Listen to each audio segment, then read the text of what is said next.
We had a few new products at the start of this year, which were projects that we've been working on for a good couple of years.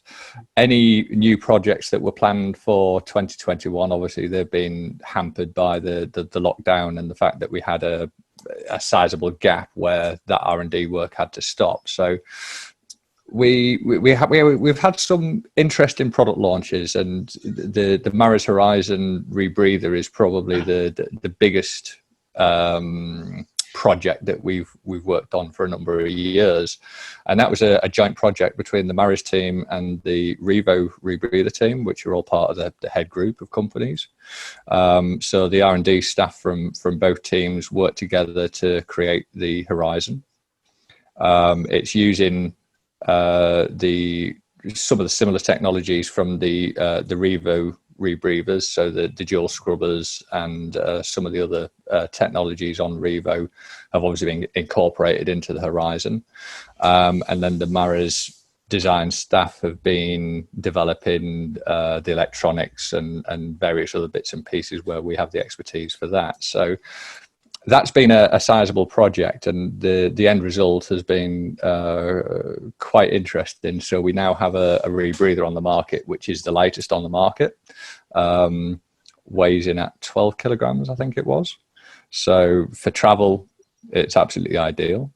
And that's out now? That's actually out now? Yeah. Actually on the market now. Yeah, we had we initially planned to train the first pros in the UK market in April. That didn't happen, obviously.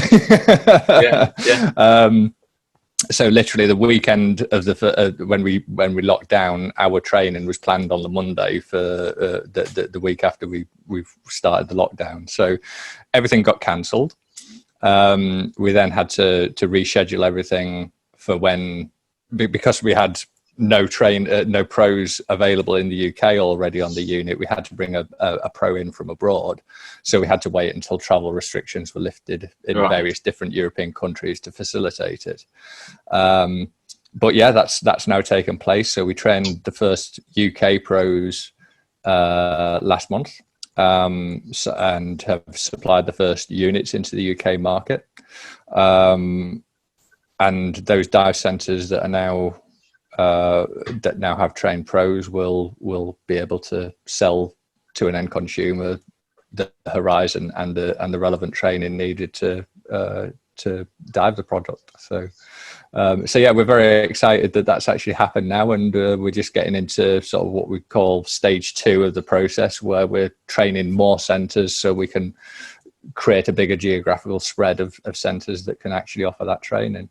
Fantastic. I look forward to seeing that. My goodness, is it the same sort of design as the Revo, or is it physically different? There's subtle differences. I mean, the Revo units are CCR rebreathers. The Horizon is an SCR rebreather. So it's designed to so you would side mount nitrox cylinders. You can have basically it's depth limited to 40 meters. So instead of if you're chasing depth, then the Horizon isn't the product for you. If you're chasing bottom time, the Horizon is very much your product, because it's still limited to recreational depths, but you can really extend your bottom time at those depths. And that was the main aim of the Horizon Rebreather, was not to chase sort of technical rebreather dive, and it's to create a recreational unit that people can use as a replacement of open circuit at recreational limits, and massively extends your bottom time in a safe way. One of the great things about the safety features and the safety record of the Revo is that, you know, it is very, very difficult to dive it wrong and create a problem for yourself. And those same design features have been used in the Horizon. So if it fails safe. You've always got a certain literage of nitrox coming into the loop. So even if all the electronics fail on the unit, you are just then diving open circuit nitrox. As long as you stay within your max operating depth of the nitrox that you're taking, then you're completely safe. That sounds great, because there's always been a slight stigma with rebreathers, even though they're safer and safer. It's always been there. What you're saying sounds fantastic. It really is. It's a game changer, and it does take away a lot of that stigma that traditional rebreathers have had in the marketplace. So we're really excited to finally be able to launch that and get it into the marketplace. I look forward to seeing one at some point.